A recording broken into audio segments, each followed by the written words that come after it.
नमो अर्हन्ताणं नमो सिद्धाणं नमो आयर्याणं नमो वज्रायाणं नमो लोये सव्वसाहुं मंगलमय मंगल करण वीतराग विज्ञान नमो ताहि जाते भये अरहंतादि महान करि मंगल करि हो महान ग्रंथ करन को काज जाते मिले समाज सब पावे निज पद राज पावे निज पद राज। सुबह मंगल प्रभात की मंगल वेला में हमारी चर्चा मोक्ष मार्ग प्रकाशक जी शास्त्र के अंतर्गत पंडित साहब ने यहाँ पर दोष कल्पना निराकरण का जो चैप्टर उठाया है, चरणानुयोग में दोष कल्पना का निराकरण, ये चर्चा पढ़ने के बाद द्रव्यानुयोग में दोष कल्पना का निराकरण, ये चर्चा हम यहाँ पर कल शुरू की थी। पंडित साहब ने चरणानुयोग और द्रव्यानुयोग का सुमेल बताया। कोई व्यक्ति अगर अपनी मति कल्पना से विचार करे कि भाई किसी को चरणानुयोग का पक्ष हो तो वो द्रव्यानुयोग का निषेध करेगा, किसी को द्रव्यानुयोग का पक्ष हो तो वो चरणानुयोग का निषेध करेगा। पंडित साहब कहते हैं कोई भी अनुयोग में दोष नहीं होता, तुम्हारी दृष्टि का दोष है, तुम्हारी समझ का दोष है, तुम्हारे अंदर में अज्ञान भ्रांति और भ्रमणा चलती है, इसीलिए तुम्हें ये अनुयोगों में दोष दिखाई देता है, वरना ये दोष तुम्हारा कल्पना का है। अनुयोगों में किसी भी प्रकार का दोष नहीं होता, क्योंकि चारों अनुयोग का तात्पर्य वीतरागता को बताया है। आज हम चर्चा करेंगे यहाँ पर जो चर्चा कल छोड़ी थी 292 पेज नंबर में लास्ट में जो एक प्रश्न उठाया था, यहाँ से हम चर्चा करते। मिला सभी को 292 पेज नंबर?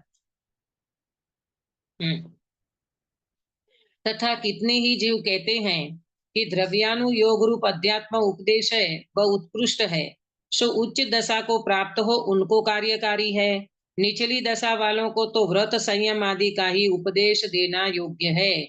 देखो, व्यक्ति जब कमजोर होता है ना तो कोई ना कोई रास्ता निकालता है, कोई ना कोई गलियां निकालता है। ये द्रव्यानुयोग तो अध्यात्म का उपदेश के बिना तो मोक्ष मार्ग शुरू नहीं होता। अब ये क्या बहाना करता है कि भाई ये तो ऊंची दशा वाले व्यक्ति की बात है, हमारे जैसे जीवों को तो व्रत नियम शील संयम तप करें, वो ही करना चाहिए, तो उनको वो ही उपदेश देना योग्य है, ऐसा इनका प्रश्न है। अब पंडित साहब देखो उसका क्या उत्तर देते हैं। उनसे कहते हैं जिन मत में यह परिपाटी है कि पहले सम्यक तो होता है फिर व्रत होते हैं, है ना। मोक्ष मार्ग का क्रम क्या है? पहले सम्यक दर्शन और उसके बाद व्रत, यानी चतुर्थ गुणस्थान के बाद ही पंचम आदि गुणस्थान होते हैं। कि वह सम्यक स्वपर का श्रद्धान होने पर होता है। वो सम्यक तो कैसे बनेगा? सम्यक दर्शन कहते किसको है? आत्म प्रतीति कहते किसको है? अरे जीव जब अपने भगवान आत्मा का श्रद्धान करेगा और ये सब बाह्य जो है वो सब पर हैं, इनका नाम है स्वपर भेद विज्ञान। गुरुदेव श्री के शब्दों में कहें तो एक कोर राम और एक कोर गाम। हाँ, एक बाजू पूर्व मेरा भगवान आत्मा और एक बाजू पूरा विश्व, तो पूरे विश्व से कट्टी हो जाती है, पूरा विश्व उनको भिन्न भाषित होता है, तब कहा जाता है कि इनका भेद विज्ञान हुआ, स्वपर का श्रद्धान सच्चा हुआ। अब जब जीव ये अभ्यास न करे, भेद विज्ञान का अभ्यास न करे, तो उस व्यक्ति को सम्यक तो कैसे बनेगा, है ना। चतुर्थ गुणस्थान प्रकट कैसे होगा? और वह श्रद्धान द्रव्यानुयोग का अभ्यास करने पर होता है। ये श्रद्धान कैसे बनेगा? द्रव्यानुयोग में द्रव्य गुण पर्याय, है ना, इनकी स्वतंत्रता, एक एक चीज अपन कहे ना तो द्रव्य कैसा, गुण कैसा, पर्याय का स्वरूप कैसा, ये सारी चीज जब व्यक्ति को समझ में आती है, प्रमाण, नए, निक्षेप, इसका स्वरूप कैसा है। अब जब अपन प्रमाण में पूरी वस्तु लेते हैं, तो ये पर्याय को निषेध, मतलब पर्याय को गौण नहीं कर पाता। फिर नए आता है, वो शुद्ध नए दृष्टि का विषय बनाता है। तो शुद्ध नए में अपना त्रिकाली ध्रुव भगवान आत्मा जो पर्यायों से पार है, गुण भेद से पार है, ऐसा भगवान आत्मा का श्रद्धान जब जीव करता है, तो ये सारी चीजें कहाँ से समझ में आएगी? द्रव्यानुयोग के अभ्यास से ही समझ में आती है। अगर आपको अध्यात्म का उपदेश न मिले, द्रव्यानुयोग का अभ्यास न करे, तो ये व्यक्ति ऐसा अभ्यास नहीं कर सकता और न उनको सम्यक दर्शन की प्राप्ति हो सकती है।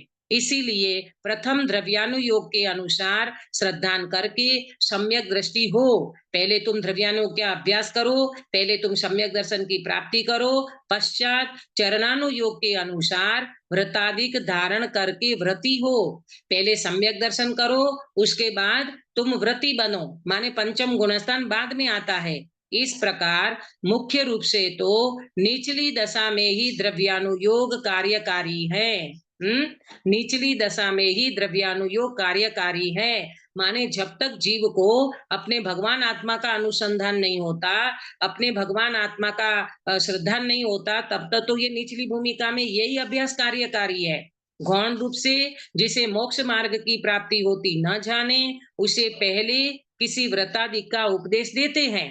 अब कोई जीव ऐसा हो कि भाई वो नहीं कर पा रहा है अध्यात्म का, तो वो व्यक्ति को कदाचित व्रतादि की उपदेश देते हैं।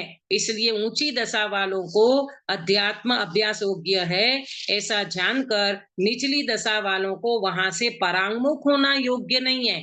पंडित जी कहते हैं ये तो ऊंची वाला करे ने, नीचे वाला न करे ने, हमारी तो भूमिका नीची है ने, दूसरों की भूमिका ऊंची है। ऐसा करके तुम परांगमुख होते हो, माने तुम उनसे मुंह फेर लेते हो।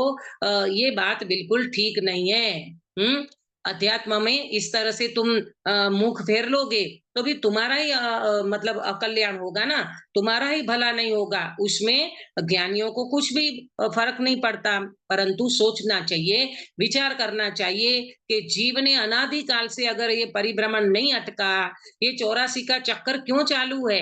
एक ही भगवान आत्मा की दृष्टि नहीं करी, और यूं कहें तो स्वरूप की विराधना का फल है ये 84 का परिभ्रमण। तो सबसे पहले द्रव्यानुयोग का अभ्यास जीव को कार्यकारी है। तथा यदि कहोगे कि ऊंचे उपदेश का स्वरूप निचली दशा वालों को भाषित नहीं होता, अगर तुम ये कहो कि ऊंचे उपदेश का स्वरूप है, निचली दशा वालों को कैसे समझ में आएगा, तो कहते हैं, उसका उत्तर देते हैं, और तो अनेक प्रकार की चतुराई जाने और यहाँ मूर्खपना प्रकट करे वह योग्य नहीं है। अरे आज टेक्निकल जमाना आ गया, आज का डिजिटल जमाना में आज इतना सारा साइंस आगे बढ़ रहा है। आप देखो तो सही, बड़े-बड़े व्यक्ति माने बुजुर्ग व्यक्ति भी मोबाइल चला लेते हैं। बताओ, बुजुर्ग व्यक्ति भी मोबाइल चला लेते हैं, और मोबाइल चलाना भी कोई आसान बात नहीं है। ये सारी चीजें उनकी समझ में, कैसे तो ऑपरेट करना, कैसे इनकी स्कीम होती है, कैसे इनमें फंक्शन होते हैं, ये सारी चीजें बुजुर्ग व्यक्ति भी सीख लेते हैं। तो बताओ, और हमारे यहाँ कहना चाहिए कि पंडित साहब के आगम में भी आती है, जैसी रुचि अनुयायी वीर्य। जैसी तुम्हारी रुचि होगी ना, वैसा वीर्य तुम्हारा काम करेगा।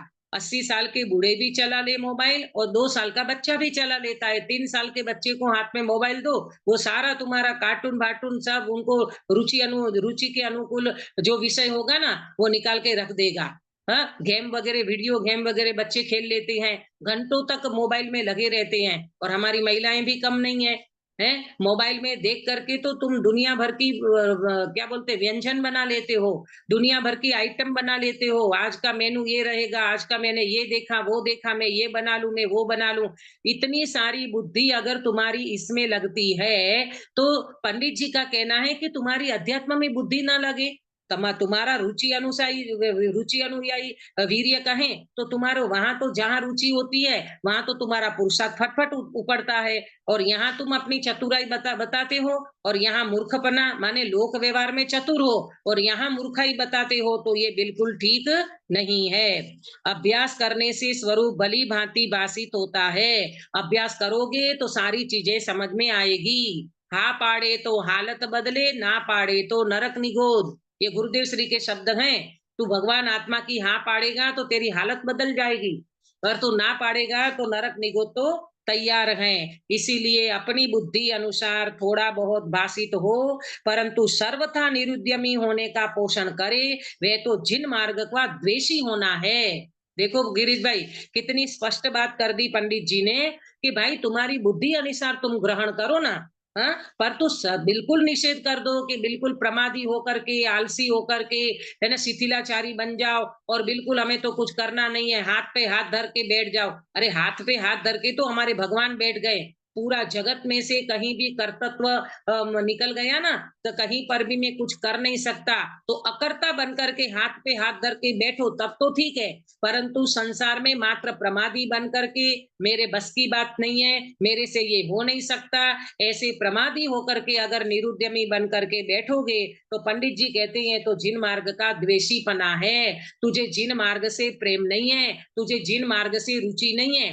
आप बताना, जब आपके ग्रस्त दशा में आप लोग गृहस्थी में रहते हो ना, तो आपके घर में कोई प्रसंग होता है ना, जैसे शादी का प्रसंग हो, एक ही बच्चा है और शादी का प्रसंग हो, तो ये बड़ी अम्मा जो बैठी रहती है ना घर में, दादी, उस दादी को भी अंदर में ये लगता है कि मैं कुछ करूं, मैं कुछ करूं, मेरे से कोई पूछे, मेरे को कोई काम बताए। 80-90 साल की दादी भी कुछ करना चाहती है, वहां कैसी रुचि होती है, वहां वो कार्य करने का कैसे मन करता है। और यहाँ अगर तुम बिल्कुल निरुद्यमी बन जाओगे, तो भगवान कहते, अरे पंडित जी भी कहते हैं कि ये तो जिन मार्ग का द्वेषीपना है, तुझे जिन मत से प्रेम नहीं है, तुझे अंदर में भगवंतों के प्रति, भगवंतों के मार्ग के प्रति, अपनी आत्मा के प्रति तुम्हें प्रेम नहीं है, तो ऐसा काम तो बिल्कुल ठीक नहीं है, तो तुम द्वेषी बन जाओगे, और ऐसा करने वाला व्यक्ति मोक्ष मार्ग को प्रशस्त नहीं कर सकता।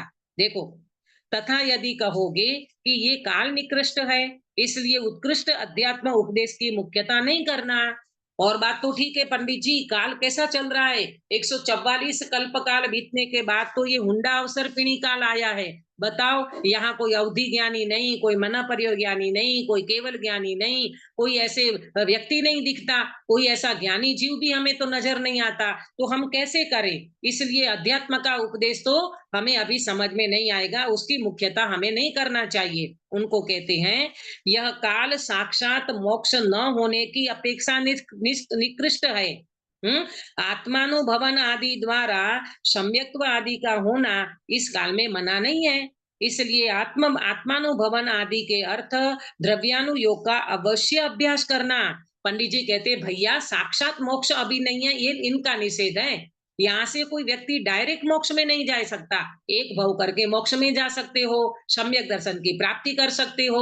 अरे सम्यक दर्शन को तो छोड़ो, तीन कसाई चौकड़ी का अभाव, भावलिंगी संत का भी ये निकृष्ट पंचम काल में होने का मना नहीं है।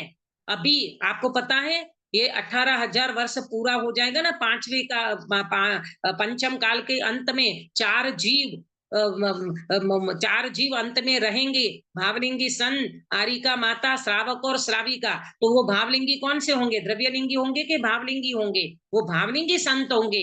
तीन कसाई चौकड़ी के अभाव वाले संत का भी पंचम काल में निषेध नहीं है, और अभी भी पुरुष वर्ग तीन कसाई चौकड़ी का अभाव करके भावलिंगी संत बन सकते हो। आया समझ में, ऐसे बहाने करके करो करेंगे तो कोई काम होने वाला नहीं है। वो तो साक्षात मोक्ष होने का निषेध किया है कि कोई व्यक्ति यहाँ से डायरेक्ट मोक्ष नहीं जा सकता, ये पंचम काल का वो है। परंतु आत्मा का अनुभव करके सम्यक दर्शन आदि करना ये कोई काल में मना थोड़ी है। और मैं तो ये कहती हूँ कि वास्तव में देखा जाए तो हमारा यहाँ पंचम काल कौन कहता है, ये चौथा काल चल रहा है। डायरेक्ट सिमंदर भगवान की देशना हमें यहाँ सुनने को मिल रही है। पंच परमागम हमारे लिए वास्तव में देखा जाए तो अध्यात्म की परम भेंट है, कि जिनको पढ़ करके समय सार जी की एक गाथा पढ़ो, एक कड़स पढ़ो, एक लाइन पढ़ो, तो कहते हैं कि तुम सम्यक दर्शन की प्राप्ति कर लो। बोलो, ये अध्यात्म की वर्षा, ये अध्यात्म की गंगा में स्नान करने का जो अपने को अवसर मिला है, बोलो काश्मीरा बेन, ये कोई हमारा, ये हम अपन कह सकते हैं कि ये पंचम काल है? बोलो। नहीं दीदी, नहीं कह सकते। अभी ये सुबह सुबह उठ के हम ये सब सुनते हैं, इतनी अच्छी हाँ, वाणी मिली है, तो नहीं, पंचम काल नहीं है। अरे प्रभु, ये तो चौथा काल आया है। ये पंचम काल की क्या बात करें, ये चौथा काल है अपने लिए। अरे जीव जरा अंतर्मुखी उपयोग करे और अपने भगवान आत्मा की बात सुने, ये सिमंदर भगवान की साक्षात दिव्य ध्वनि यहाँ खिल रही है प्रभु। ये मोक्ष मार्ग प्रकाशक जी शास्त्र, ये टोडरमल जी साहेब अगर नहीं मिलते तो ये कौन लिख के जाता। आज हमको ये सुबह सुबह पढ़ने मिलता है, हमको जिनवाणी सुनने मिलती है, विद्वानों का समागम मिलता है, अपने को गुरुदेव श्री मिल गए, इससे और भाग्य क्या होना चाहिए प्रभु। पंचम काल छोड़ो, ये पंचम काल, अरे पंचम काल नहीं, पंचम भाव की परिणति प्रकट करना है और पारिणामिक भाव को मुझे देखना है, ये अपने को संकल्प करना चाहिए। वरना ये जीव ऐसे बहाने करके तो अनंत काल निकाल लिया और ये अवसर चला जाएगा, कुछ हाथ में नहीं आएगा। तो पंडित जी कहते हैं भैया, आत्मा का अनुभव करने का कार्य, द्रव्यानुयोग का अभ्यास तू अवश्य कर सकता है और करना ही चाहिए। वहीं शतपाहुड़ में यानी मोक्ष पाहुड़ में कहा है, इसका अर्थ पढ़ती हूँ, 77 नंबर की गाथा है। आज भी त्रिरत्न से, त्रिरत्न कौन से सुनीता जी? त्रिरत्न माने सम्यक दर्शन, सम्यक ज्ञान, सम्यक चारित्र। हाँ, सम्यक दर्शन, सम्यक ज्ञान और सम्यक चारित्र, ये त्रिरत्न से शुद्ध जीव आत्मा को ध्याकर स्वर्ग लोक को प्राप्त होते हैं। आज भी जीव सम्यक दर्शन रत्नत्रय की प्राप्ति करके स्वर्ग जाते हैं और स्वर्ग आदि की प्राप्ति करते हैं। वह लोकांतिक में देवपना प्राप्त करते हैं, वहां से च्युत होकर मोक्ष जाते हैं। ये कुंद आचार्य आदि के लिए बात करते ना, तो मतलब कई विद्वानों से सुना या कहीं गुरुदेव से भी सुना होगा, मुझे अभी एकदम ध्यान में नहीं आ रहा है, लेकिन वो बताते हैं कि कुंद आचार्य आदि यहाँ से लोकांतिक में गए हैं और वहां से यहाँ आकर के एकादो भव करके वो जीव मोक्ष जाने वाले हैं। अरे जिस जीव को इस निकृष्ट पंचम काल में आत्मा की प्राप्ति हो जाती है, रत्नत्रय की प्राप्ति हो जाती है, उसके 3-4 भव से ज्यादा भव नहीं होना चाहिए। ये डॉक्टर संजीव जी गोदा भी बहुत बोलते थे कि भाव होता ही नहीं है उस व्यक्ति को। क्यों? ऐसा रत्न जिस व्यक्ति को मिला है, वो व्यक्ति रत्न को गंवाता नहीं है, वो रत्न को इतना संभालता है, त्रिरत्न की इतनी संभाल करता है कि मैं कैसे करके भी मेरे रत्न को जरा सा भी आंच आने नहीं दूंगा। तो यहाँ कहते हैं कि वो जीव ऐसे लोकांतिक पना प्राप्त करके और वहां से फिर वो व्यक्ति मोक्ष जाते हैं, वहां से च्युत होकर मोक्ष जाते हैं। बहुरी करके फिर आगे लिखना रह गया। इसलिए इस काल में भी द्रव्यानुयोग का उपदेश मुख्य चाहिए। वो जीव लोकांतिक पना प्राप्त करके देवगति में जाता है, वहां से च्युत होकर के माने वो पर्याय छूट जाती है, बाद में वो संयम अंगीकार करके मोक्ष आदि को प्राप्त करते हैं। तो क्या निकल करके आई बात ये निकल करके आई कि द्रव्यानुयोग का ही मुख्य रूप से उपदेश होना चाहिए, उससे ही व्यक्ति को अपने शुद्धात्मा का श्रद्धान बनता है। कोई कहता है कि द्रव्यानुयोग में अध्यात्म शास्त्र है, वहां स्वपर भेद विज्ञान आदि का उपदेश दिया, वे तो कार्यकारी भी बहुत है और समझ में भी शीघ्र आता है, परंतु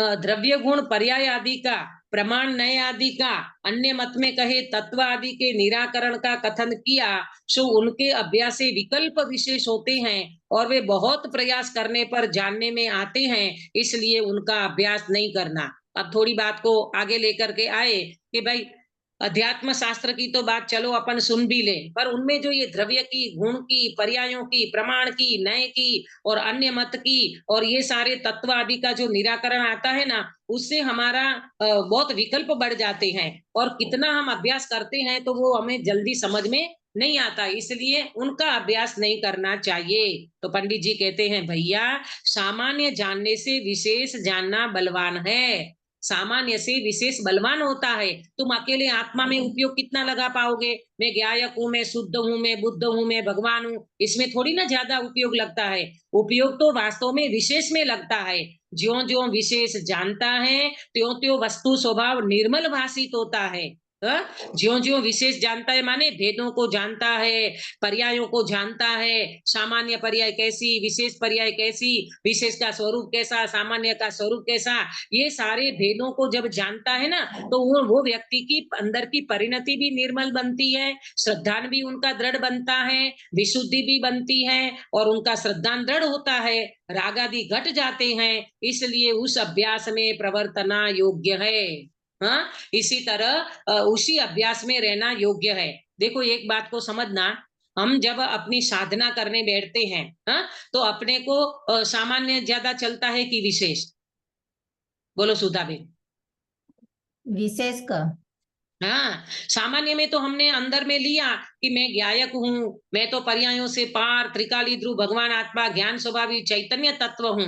तो इतना करने के बाद तो तुम्हारा चिंतन मनन जो चलेगा ना, वो सारा विशेष का ही होगा, माने विशेष में ही होगा, है ना? विशेष में ही चिंतन मनन ये सब विशेष में ही तो चलता है। तो और ये चलते हैं तो आनंद भी आता है, चिंतन मनन अच्छा भी लगता है, भले वो है आश्रव का कारण, बंध का कारण, पर जब तक भूमिका तुम्हारी ऊपर नहीं हुई है, माने तुम्हारा निर्णय नहीं हुआ, अनुभूति नहीं हुई है, तब तक ये सारी चीजें चलेगी कि नहीं चलेगी, और उनका अभ्यास करने में अच्छा लगता है। मैं तो कहती हूँ, बड़े पंडित साहब का जो बात आई ना कि तत्व विचार नहीं करोगे तो विपरीत विचार आए बिना नहीं रहेगा, कि घर गृहस्थी के, बाल बच्चों के, दुनिया भर के ये विचार करना, इससे अच्छा तो तत्व विचार करना। और इसीलिए पंडित साहब ने लिखा, देखो तत्व विचार की महिमा, ये तत्व विचार की महिमा जिसको अंदर में आती है, जिसके विचार में तत्व आ गया, उसको अनुभव में तत्व आए बिना नहीं रहेगा, अगर वो पुरुषार्थ करके मोक्ष मार्ग में लगा रहेगा तो। अब कहते हैं, उनसे कहते हैं, किनसे? कि सामान्य जानने से विशेष जानना बलवान है, ज्यो-ज्यो विशेष जानता है त्यों-त्यों वस्तु स्वभाव निर्मल भाषित होता है, श्रद्धा दृढ़ होता है, राग आदि घट जाते हैं, इसलिए उस अभ्यास में प्रवर्तना योग्य है। किस अभ्यास में गिरीश भाई? किस अभ्यास में प्रवर्तना योग्य है गिरीश भाई? मैं ड्राइव कर रहा था अभी। ड्राइविंग कर रहे हो, कोई बात नहीं। वो कह रहे हैं कि आपको द्रव्यानुयोग के अभ्यास में प्रवर्तना योग्य है। इस प्रकार चारों अनुयोग में दोष कल्पना करके अभ्यास से परांगमुख होना योग्य नहीं है। आया समझ में? ये चारों अनुयोग में, ये चारों अनुयोग की बात मिल करके बता दी। एक भी अनुयोग में तुम दोष नहीं निकाल सकते हो, तुम्हारी कल्पना है, भ्रांति भ्रमणा है। एक भी अनुयोग ऐसा नहीं है कि जिसमें ये व्यक्ति कुछ भी दोष निकाल सके। और ऐसा सोचते हुए अगर तुम इन अनुयोगों से विपरीत हो जाओगे, माने उनका अभ्यास नहीं करोगे, उनसे मुख फेर लोगे, तो ज्ञानी कहते हैं ये तो तुम्हारा ही नुकसान होगा भाई, है ना? इसमें किसको नुकसान होगा? अपने को ही नुकसान होगा। इसीलिए परामुख नहीं होना, उनके सन्मुख रह करके वस्तु स्वरूप का विचार करना, चारों अनुयोग का विचार करना, ये ही वास्तव में अभ्यास करने लायक है। और उनका रिजल्ट आएगा वितरागता, उनका रिजल्ट आएगा वितराग भाव, और ये जीव को प्राप्त हो तो फिर मोक्ष मार्ग तो हो ही जाएगा। तो इस तरह से ये बात को समझना। तो ये चार अनुयोग की बात यहाँ पर बताते हुए अब थोड़ी सी व्याकरण न्याय आदि की पंडित जी चर्चा करते हैं। एक पैराग्राफ इसको बताया, देखो। तथा व्याकरण न्याय आदि जो शास्त्र हैं उनका भी थोड़ा बहुत अभ्यास करना। बिल्कुल ऐसा न्याय व्याकरण को हम छोड़ दें तो पंडित जी कहते नहीं, थोड़ा बहुत न्याय व्याकरण वगैरह का अभ्यास होना चाहिए। भोजन में नमक कितना पड़ता है प्रेमलता जी? भोजन में नमक मुट्ठी भर डालते हो कि चुटकी भर? बोलो। चुटकी भर, थोड़ा सा चुटकी ही। भर, है ना? थोड़ा सा ही तो नमक डलता है। तो इसी तरह थोड़ा बहुत अभ्यास कर लो न्याय आदि शास्त्रों का, थोड़ा बहुत व्याकरण का इसका, क्योंकि उनके ज्ञान बिना बड़े शास्त्रों का अर्थ भाषित नहीं होता। ये जो अपने को न्याय व्याकरण का ज्ञान नहीं होगा ना, तो बड़े शास्त्र का रहस्य खुल नहीं पाएगा, अपन ही कंफ्यूजन में पड़ जाएंगे। अरे दीदी उधर तो ऐसा था ना, इधर ऐसा, उधर ऐसी बात बताई, इधर ऐसी बात बताई। भैया आपको थोड़ा बहुत भी ज्ञान होगा ना न्याय व्याकरण शास्त्रों का, तो आपको बड़े शास्त्र का पूरा रहस्य समझ में आने लगेगा। तथा वस्तु का स्वरूप भी इनकी पद्धति जानने पर जैसा भाषित होता है वैसा भाषाविक द्वारा भाषित नहीं होता। कितनी बढ़िया बात बताई। क्या कहा? वस्तु का स्वरूप भी इनकी पद्धति जानने पर है। चारों अनुयोग की पद्धति बताई ना व्याख्यान की, चारों अनुयोग की पद्धति, जब वो पद्धति हमें समझ में आ जाती है तो ये पद्धति के माध्यम से सारी चीज समझ में आ जाएगी। वो चीज आपको भाषा से समझ में नहीं आएगी। बोलो अंकित बेटा, आप आज को संस्कृत समझ में आती है, प्राकृत समझ में आती है? नहीं, संस्कृत थोड़ा नहीं थोड़ा आती, समझ जाएंगे कुछ थोड़ा कुछ थोड़ा शब्द, समझ आता है। लेकिन हाँ और जब प्राकृत आपको तो ये नहीं। अनुयोगों की कथन पद्धति समझ में आ जाती ना, उनकी स्टाइल समझ में आ जाती, तो आप तुरंत उसको लगा सकते हो। जैसे जैसे मैथ्स में फॉर्मूला होता है, तो ये फॉर्मूला लगाना आ जाता ना, तो पूरा आपका गणित सही हो जाता है। इसी तरह अध्यात्म शास्त्र में भी, चारों अनुयोग में भी व्याख्यान की स्टाइल समझ में आ गई, उनकी पद्धति समझ में आ जाती है, तो वो व्यक्ति उनसे जल्दी अपने स्वरूप का ग्रहण कर सकता है। इसलिए परंपरा कार्यकारी जानकर इनका भी अभ्यास करना। इनका अभ्यास करना, चारों अनुयोगों का, परंतु इन्हीं में फंस नहीं जाना। ये चारों अनुयोग का अभ्यास करना, इसमें फंसना नहीं, माने रुके नहीं रहना। हाँ, इसमें रुके नहीं रहना। ये अभ्यास करते हुए देखो, दो बात मैंने पहले आपको बताई है, बड़े पंडित साहब हमेशा कहते थे, अध्ययन से उपाधि मिलती है और स्वाध्याय से समाधि मिलती है। क्या कहा काश्मीरा बेन, रिपीट करोगे?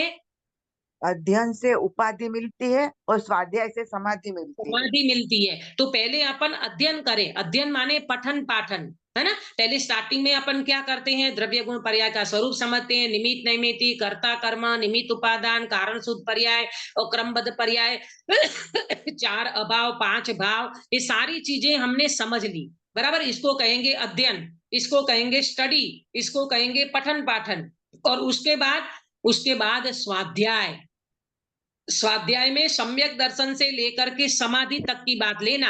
अकेले समाधि समझ के अपन वो समझते अंत समय समाधि, नहीं नहीं, सम्यक दर्शन से लेकर के समाधि तक की जो हमारी यात्रा चलती है ना, वो सारे स्वाध्याय में चलती है। स्वाध्याय माने उनका रिजल्ट, स्वाध्याय मतलब उनका रिजल्ट आना, अपने भगवान आत्मा की प्राप्ति होना, अपने भगवान आत्मा का लाभ मिलना, ये वास्तव में वहां पर होता है। तो पंडित जी कहते हैं कि ये तुम्हें जो अंदर में भाव भाषण होगा ना, वो वास्तव में स्वाध्याय से होगा। इसलिए परंपरा कार्यकारी जानकर इनका भी अभ्यास करना, परंतु इन्हीं में फंस नहीं जाना। माने मात्र स्टडी करके अटक नहीं जाना, मात्र स्वाध्याय करके, स्वाध्याय माने वो शब्द वाला स्वाध्याय, धारणा ज्ञान वाला स्वाध्याय, वो करके अटक नहीं जाना, परंतु उनका परमार्थ निकालना और उनसे अपने स्वभाव की प्राप्ति करना। इनका कुछ अभ्यास करके प्रयोजनभूत शास्त्रों के अभ्यास में प्रवर्तना। इनका थोड़ा अभ्यास करो और प्रयोजनभूत शास्त्र में, प्रयोजनभूत माने जिससे अपना दुख दूर हो जाए और अपने को सुख की प्राप्ति हो जाए। तो दुख कैसे दूर होगा और सुख की प्राप्ति कैसे होगी, बोलो अंकित भैया। दुख कैसे दूर होगा और सुख की प्राप्ति कैसे होगी? प्रयोजनभूत शास्त्र हाँ, का अभ्यास करके। प्रयोजनभूत शास्त्र में अपने भेद विज्ञान, अपने स्वरूप को समझ करके भेद विज्ञान करेंगे तो अपने को सच्चा सुख की प्राप्ति, माने अपने को सच्चा सुख मिल जाएगा। सच्चा सुख माने आत्मिक सुख, और आत्मिक सुख की प्राप्ति हो जाएगी तो ये जीव का कल्पना वाला दुख चला जाएगा और ये जीव का मोक्ष मार्ग प्रशस्त होगा। तथा वैदिक आदि शास्त्र हैं, उनसे मोक्ष मार्ग में कुछ प्रयोजन ही नहीं है। ये जो वैदिक शास्त्र, ज्योतिष शास्त्र, ये दुनिया भर के भी शास्त्र आते हैं ना, जैन मत में ही हैं, लेकिन उनसे तुम्हारा मोक्ष मार्ग में कोई प्रयोजन नहीं है। इसलिए किसी व्यवहार धर्म के अभिप्राय से बिना खेद के इनका अभ्यास हो जाए तो उपकार आदि करना। अगर तुमको आपकी बुद्धि अच्छी हो अथवा आपको ये वैदिक और ज्योतिष का ज्ञान हो जाए तो कहते हैं कि व्यवहार धर्म के अभिप्राय से बिना खेद के इनका अभ्यास हो जाए तो उपकार आदि करना। आपको कदाचित ये ज्योतिष आदि का ज्ञान और वैदिक का ज्ञान हो जाए तो किसी व्यक्ति का उपकार करना, किसी व्यक्ति को ऐसी औषधि बता देना जिससे वो व्यक्ति अपनी तबीयत ठीक कर ले और फिर वो मोक्ष मार्ग में लग जाए। तो इस तरह से करो तो ठीक है, बाकी पाप रूप नहीं प्रवर्तना, और इनका अभ्यास न हो तो मत हो, कुछ बिगाड़ नहीं है। आया समझ में? ये ज्योतिष वगैरह का ज्ञान करके पाप रूप प्रवर्तन नहीं करना, वैदिक आदि का ज्ञान करके पाप रूप प्रवर्तन नहीं करना। लोग पैसा कमाते हैं, ज्योतिष आदि करके लोगों को ठगते हैं, तो बोलते इस तरह का पाप रूप प्रवर्तन नहीं करना और इनका अभ्यास न हो तो मत हो, बिल्कुल जरूरी नहीं है। तुम तो अपना भविष्य बिगाड़ना नहीं, उनसे तुम्हारा कुछ बिगाड़ नहीं होगा। कैसे?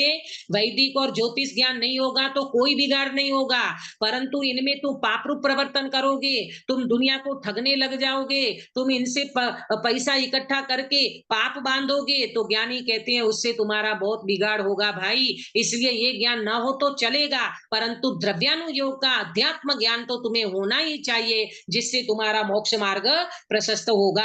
इस प्रकार जिन मत के शास्त्र निर्दोष जानकर उनका उपदेश मानना। ये जिन मत के जो शास्त्र हैं, ये सारे शास्त्र में जो भी बातें आई हैं वो वास्तव में निर्दोष है, ये उपदेश निर्दोष है, और इन उपदेश को अच्छी तरह से समझ करके करके ये जीव को अपनी कल्पना, भ्रांति, भ्रमणा को दूर करना चाहिए और अपने में रहे हुए दोष को निकालने के लिए पंडित साहब यहाँ कहते हैं कि अनुयोग में दोष नहीं है, दोष तुम्हारी कल्पना में है, दोष तुम्हारे अज्ञान में है, दोष तुम्हारी भ्रांति और भ्रमणा से चल रहा है। तो किसको दूर करना? अनुयोगों में गलती निकालना कि अपने अंदर में पड़ी हुई गलती को निकालना? बोलो अंकित भैया, किसको दूर करना? अपनी गलती को निकालना।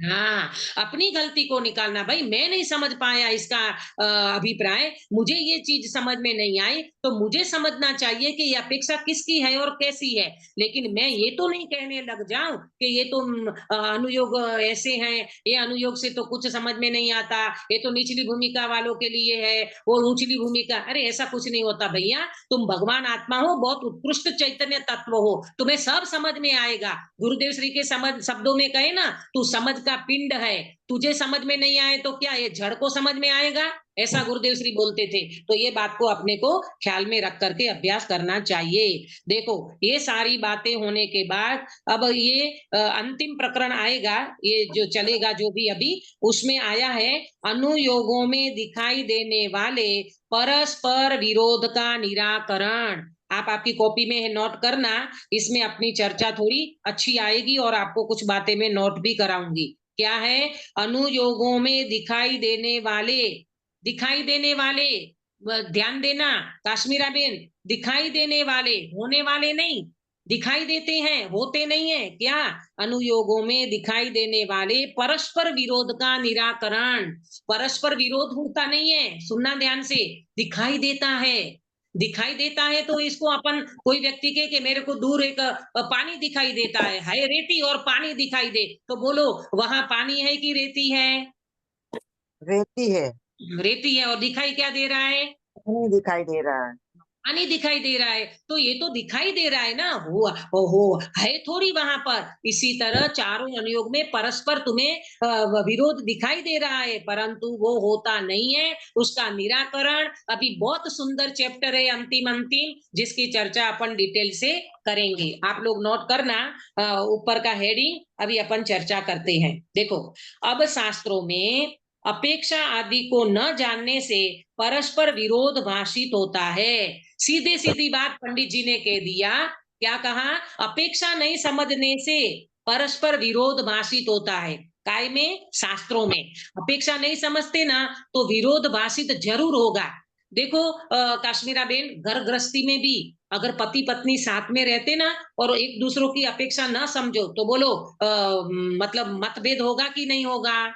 मनभेद होगा। होगा ना? हाँ हाँ, होता है ना हाँ, दीदी। होता है। और जब एक दूसरे की अपेक्षा समझ लो तो बात समाधान हो जाता है। हाँ हाँ। मिसअंडरस्टैंडिंग हो सकती है ना भाई, छदमस्त जीव हैं तो जब अपन उनका मिसअंडरस्टैंडिंग दूर करने के लिए एक दूसरे बात कर लो तो बात को समाधान हो गया। इसी तरह यहाँ शास्त्रों में बहुत सारी बातें आती है, परंतु उनकी अपेक्षा, अपेक्षा माने नए, अपेक्षा माने क्या? नहीं। नए।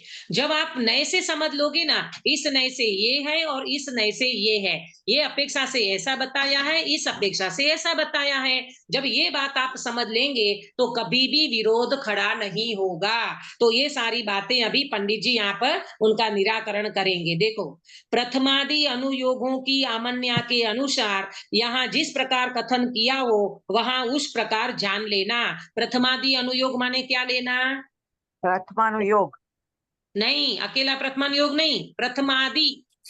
अच्छा, मैंने चारों चार में। हाँ, प्रथमानुयोग का प्रथम रखा, प्रथम आदि, आदि कह करके चारों अनुयोग, चारों अनुयोग। प्रथमानुयोग, करणानुयोग, चरणानुयोग और द्रव्यानुयोग, चारों चार अनुयोगों की आमनाय के अनुसार जैसे जिनेंद्र भगवान ने इसका स्वरूप बताया है, जिस प्रकार से इसका कथन किया है उस प्रकार से इनको जानना चाहिए। अन्य अनुयोग के कथन को अन्य अनुयोग के कथन से अन्यथा जानकर संदेह नहीं करना। हाँ, चरणानुयोग में तो ऐसा और द्रव्यानुयोग में ऐसा और प्रथमानुयोग में ऐसा, एक दूसरे को क्या बोलते काटने लगेंगे तो उनसे बात बनने वाली नहीं है। और उसमें संदेह भी नहीं करना कि इसमें ऐसा क्यों बताया है। द्रव्यानुयोग में तो क्रिया को जड़ बताया, ये तो जड़ की क्रिया है। और चरणानुयोग में कहते हैं ये क्रिया तो तुम्हारे मोक्ष मार्ग की नैमित्तिक क्रियाएं हैं और ये क्रिया का पालन भी अवश्य होना चाहिए। तो ये दोनों आपको विरोधी लगेगा, परंतु दोनों अपने आप में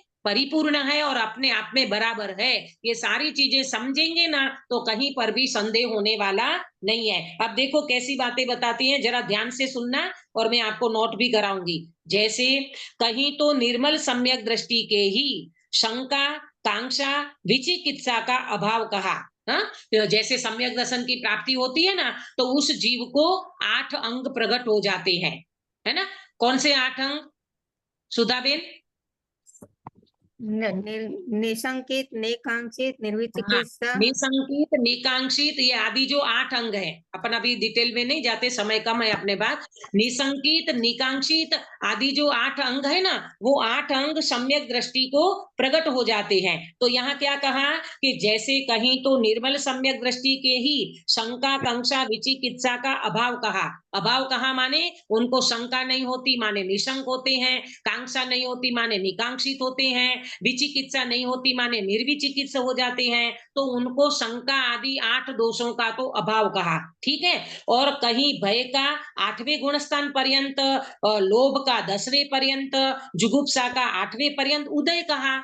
अब आपको इस बात को समझना, देखो मैं आपको एक बात बताती हूँ कि यहाँ पर जो बात करी ना कि शंका, कांक्षा, विचिकित्सा सम्यक दृष्टि को नहीं होती, और फिर बताया कि भय का तो अस्तित्व कौन से गुणस्थान में बताया? 8वें गुणस्थान में। हाँ, तो ये जो निशंकपना है ना काश्मीरा बेन, ये निशंकपना भय चला जाता है तो निशंकपना प्रकट होता है। क्या बोला?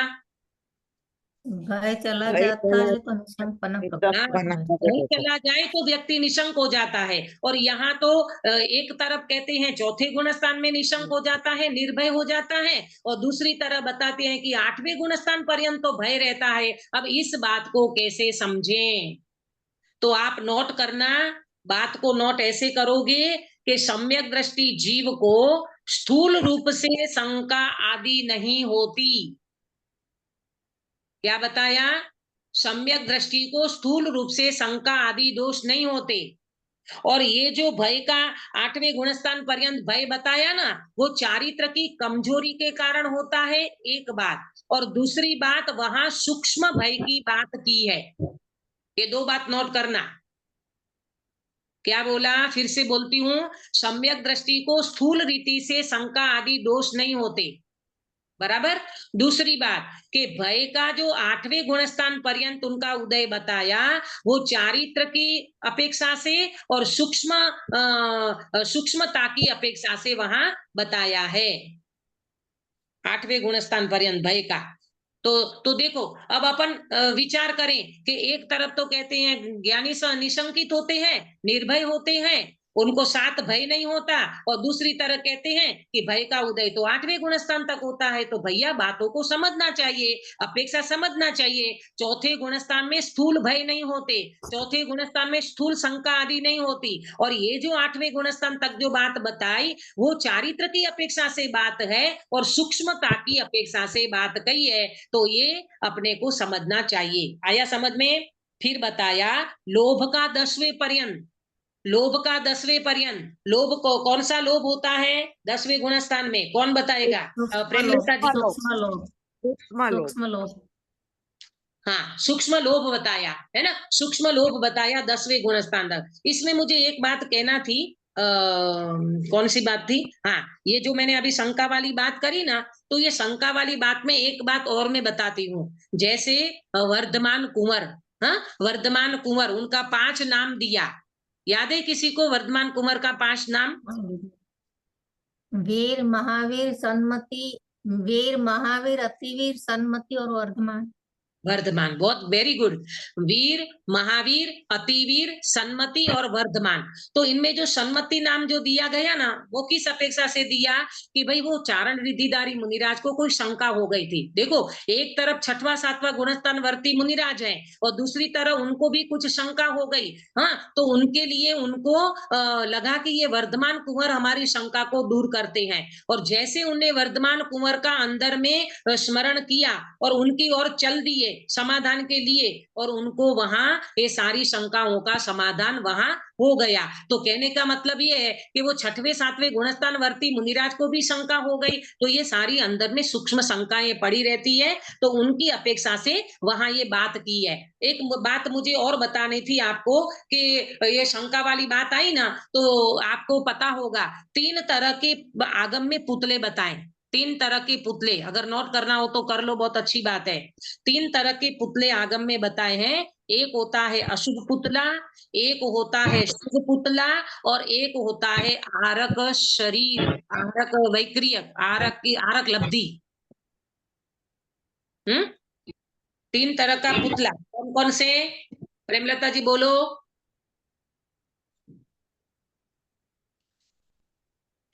अशुभ, अशुभ पुतला और आहारक। और आहारक लब्धि। हाँ, आहारक लब्धि। तो देखो, अशुभ पुतला जो होता है ना, वो लेफ्ट कंधे से निकलता है।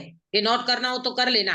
अशुभ पुतला लेफ्ट कंधे से निकलता है, और वो क्रोध के कारण वो नगरी को नष्ट कर देता है, गांव को नष्ट कर देता है। ये किसने किया था अंकित भैया? ये किसने किया था, कब किया था? वो कृष्ण भगवान के इस दीपायन मुनि। समय में दीपायन हाँ, मुनि। हाँ, दीपायन मुनि। दीपायन मुनि द्वारिका नगरी को जला दी थी ना दीपायन मुनिराज ने, कृष्ण महाराजा के समय में, और नेमिनाथ भगवान के उसमें शासन में क्या किया था, पूरी नगरी को उन्हें क्रोध में जला दी थी। तो कैसे जलाई थी? वो उनका लेफ्ट कंधे से एक अशुभ पुतला निकाला, जिसको अपन तेजुलेसिया कहते हैं संप्रदाय में। तो वो जो पुतला निकला ना, उससे पूरी नगरी, द्वारिका नगरी अंतर्मुहूर्त में जल के खाक हो गई। तो ये होता है अशुभ पुतला। दूसरा होता है शुभ पुतला। वो राइट हैंड से निकलता है, कंधे से निकलता है, और उसमें व्यक्ति की परोपकार की भावना रहती है। काय की भावना? परोपकार की भावना। जैसे कोई महामारी प्लेग आ जाए, जैसे अपने यहाँ कोरोना आ गया था, तो इतना बड़ा कोरोना का रोग ये कैसे दूर होगा? तो किसी मुनि महाराज अगर कोई इस प्रकार के हों कि जिनके पास इस प्रकार की रिद्धि हो, तो वो व्यक्ति राइट कंधे से इसको निकाले, और वो व्यक्ति परोपकार की भावना से ये कार्य कर सकते हैं। तो ये हो गया शुभ पुतला। और तीसरा है आहारक लब्धि। तो आहारक लब्धि में क्या होता है कि उनके मस्तक में से एक पुतला निकलता है व्हाइट कलर का। और वो पुतला निकल करके कहाँ जाता है? तो 2 कारण से वो आहारक लब्धि होती है, 2 कारण के लिए बनता है।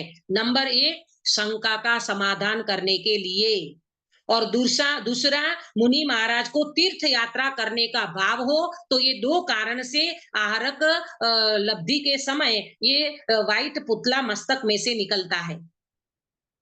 अब आपको समझ में आई ये बात मैंने क्यों उठाई, कि ये शंका का समाधान वाली बात आई ना, तो अपने को लगता है वो तो निशंक हो गए, मुनि महाराज तो निशंक होते हैं, तो फिर उनको शंका कैसे हुई? भैया, ये निर्भय, ये बोले ना कि भय का उदय 8वें गुणस्थान रहता है, तो वहां निशंकता पूर्ण रीति से नहीं रहती, मतलब सूक्ष्म शंका वहां रहती है, और वो सूक्ष्म शंका का समाधान करने के लिए वो मुनि महाराज जाते हैं भगवंतों के पास, और वो शंका का समाधान करते हैं। अथवा तो दूसरी बात बताई, तीर्थ यात्रा करने के लिए भी उनको ये परिणाम होते हैं।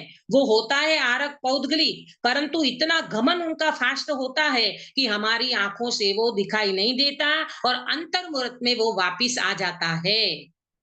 आया सबको समझ में ये चर्चा?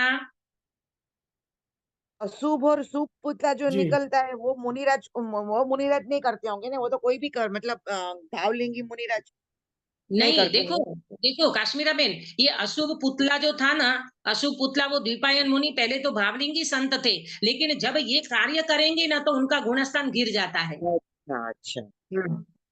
है, और शुभ जो है जैसे हमारे विष्णु कुमार मुनिराज ने 700 मुनिराज की रक्षा की थी ना, हाँ रक्षाबंधन की कहानी में अपन पढ़ते हैं, तो उसी हाँ। समय ये मुनि महाराज को ही तो था, परंतु जैसे वो उनको ये परिणाम हुए तो उन्हें वेश बदल दिया और ग्रस्त दशा में आ गए और फिर उन्हें ऐसा कार्य किया कि साधुपने में रह करके वो काम नहीं होता। अगर भावलिंगी संत हैं तो वो काम नहीं करेंगे, लेकिन जब ये कार्य करने का परिणाम हुआ ना तो अचूक उनका गुणस्थान गिर जाता है, ये बात है।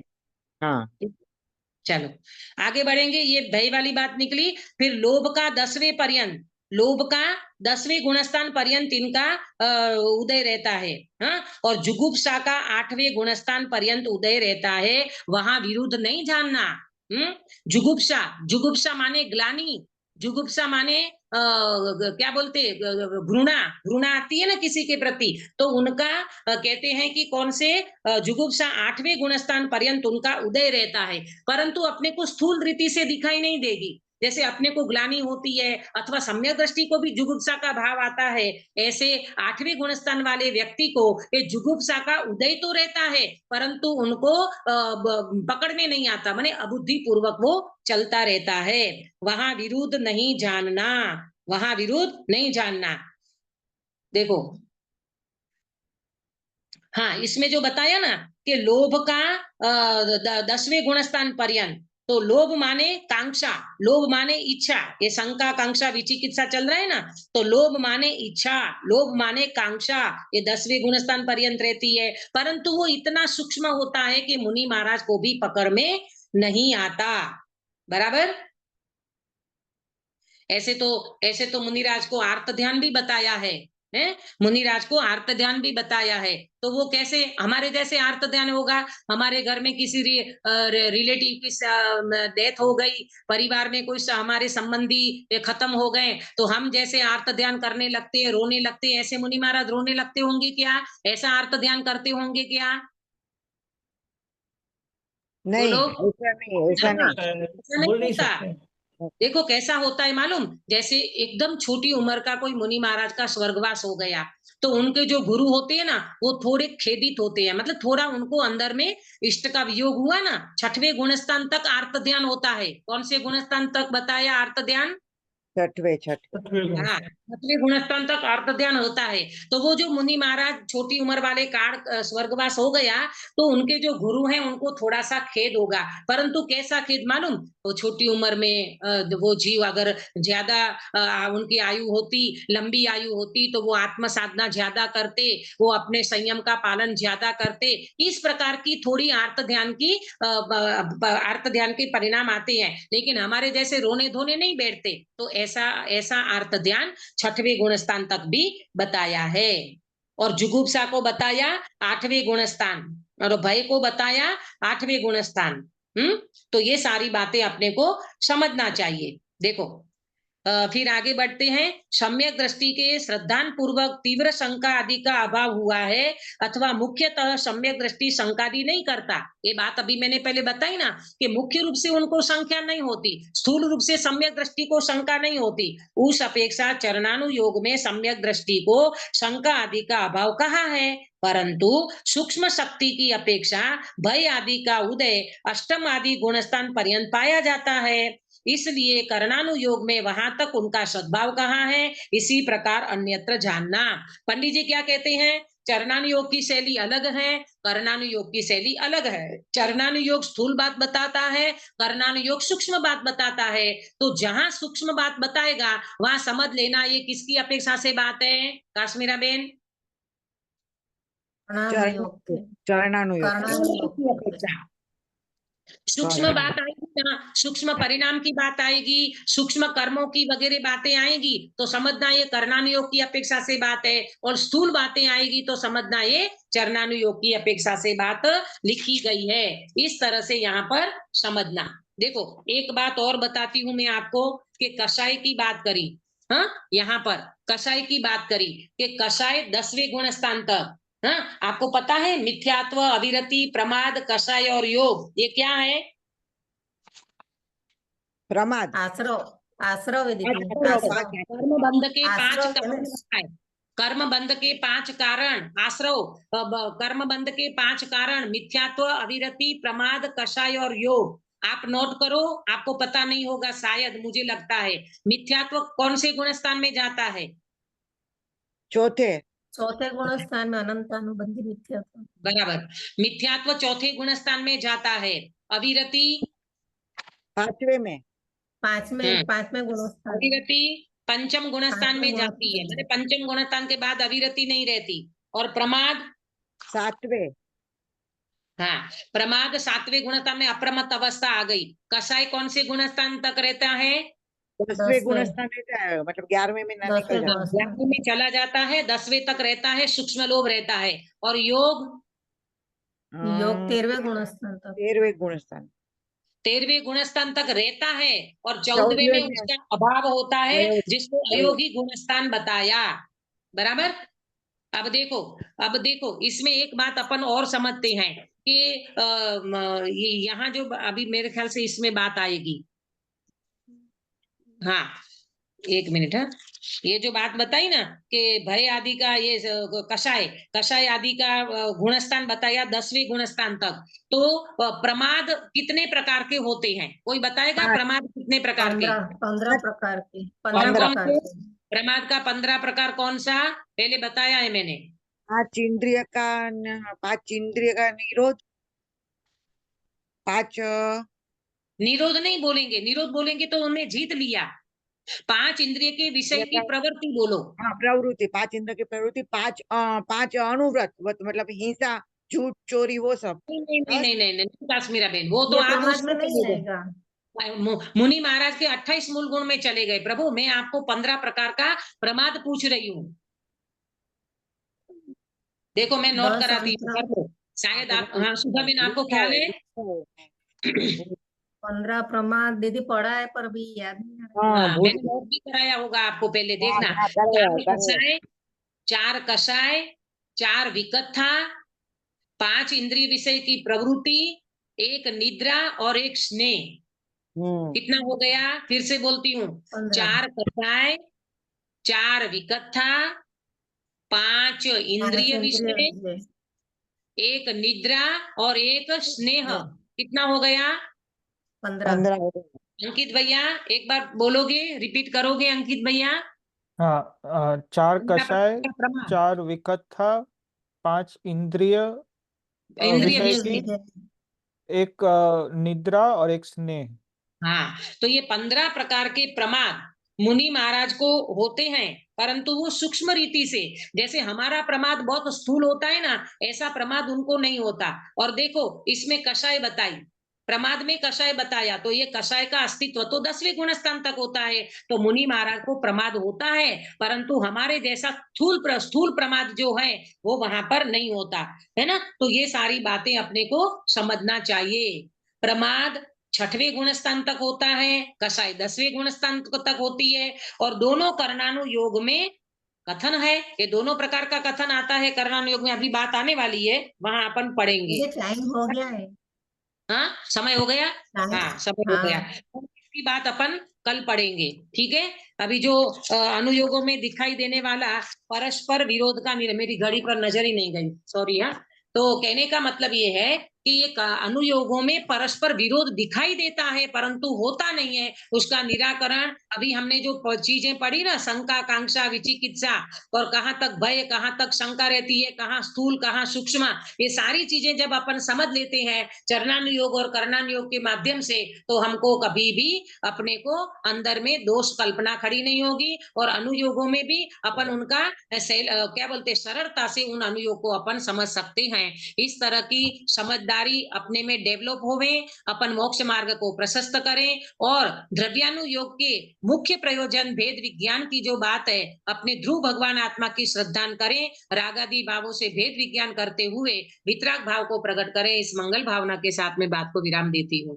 निज निधि निज में बताई है, अनंत उपकार है, इसके लिए जिन वाणी माँ को वंदना सतवार है, वंदना सतवार है। सुधा बेन तायु सर कराओगे? हाँ दीदी। नमो अर्यंताणम, नमो सिद्धाणम, नमो आयर्याणम, नमो वज्रायाणम, नमो लोहे सव्वसाहुणम। नमो अर्यंताणम, नमो सिद्धाणम, नमो आयर्याणम, नमो वज्रायाणम, नमो लोहे सव्वसाहुणम।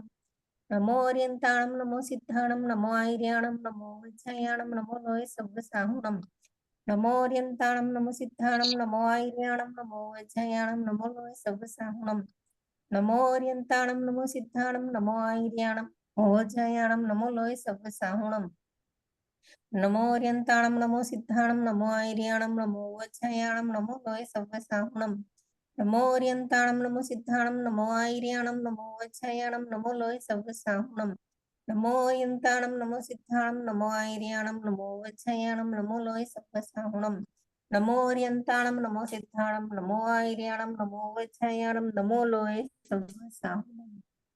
बोलो अंतर्मुख मुद्राधारी सर्वदिनेन्द्र भगवान की जय हो।